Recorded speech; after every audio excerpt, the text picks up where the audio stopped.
Little Nightmares introduce us to a disturbing world inhabited by monstrous enemies, like the misshapen janitor with his elongated hands, or the corpulent twin chefs preparing a grotesque feast for their disgusting guests. Following a hands-on encounter with the first adversary in Little Nightmares 2, I'm happy to say the sequel is proving to be just as unnerving. This particular tale puts you in control of Mono, a diminutive figure who adorns his head with a paper bag and an oddly cute fashion statement. Where the first installment had you navigating the tight confines of a ship, this sequel introduced me to a foreboding yet equally oppressive woods. It wasn't long before I hesitantly explored the basement of an old shack to find an imprisoned child who turned out to be Six, the protagonist from the first story, minus her signature yellow raincoat. True to its predecessor, Little Nightmares 2 will have you navigating the side-scrolling world and interacting with often oversized environments to overcome obstacles, uncover paths, and dodge traps. Or worse.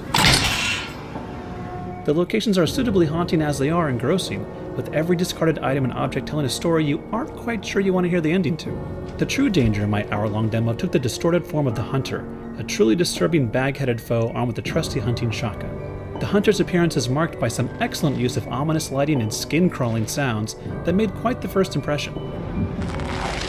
Unlike some of the enemies in the first Little Nightmares, surviving this encounter wasn't about staying out of reach, it was about avoiding detection and scrambling for cover when the former failed. Escaping the demented Elmer Fudd may not have been overly difficult, but it did provide several tense moments of cat and mouse. Having an AI companion in 6 proved to be an interesting change, even if it didn't alter the flow of the game that much. I was able to beckon her over to assist in certain puzzles, but most of the time felt like she already knew what to do next. I also noticed that by following my lead, she never really presented herself as a target to the Hunter, and honestly, I'm glad for that. Nothing turns horror into frustration like an AI partner that's more trouble than they're worth, but I do hope that Six gets more chances to prove herself. My time in the forest of Little Nightmares 2 felt well paced with the right amount of tension that never dragged on for too long. The demo reached its end just outside the towering structures of a city that looked as though it had sprang out of a deranged children's book. I can only excitedly guess what fresh horrors I'll find waiting within when Little Nightmares 2 releases on PC and consoles later this year.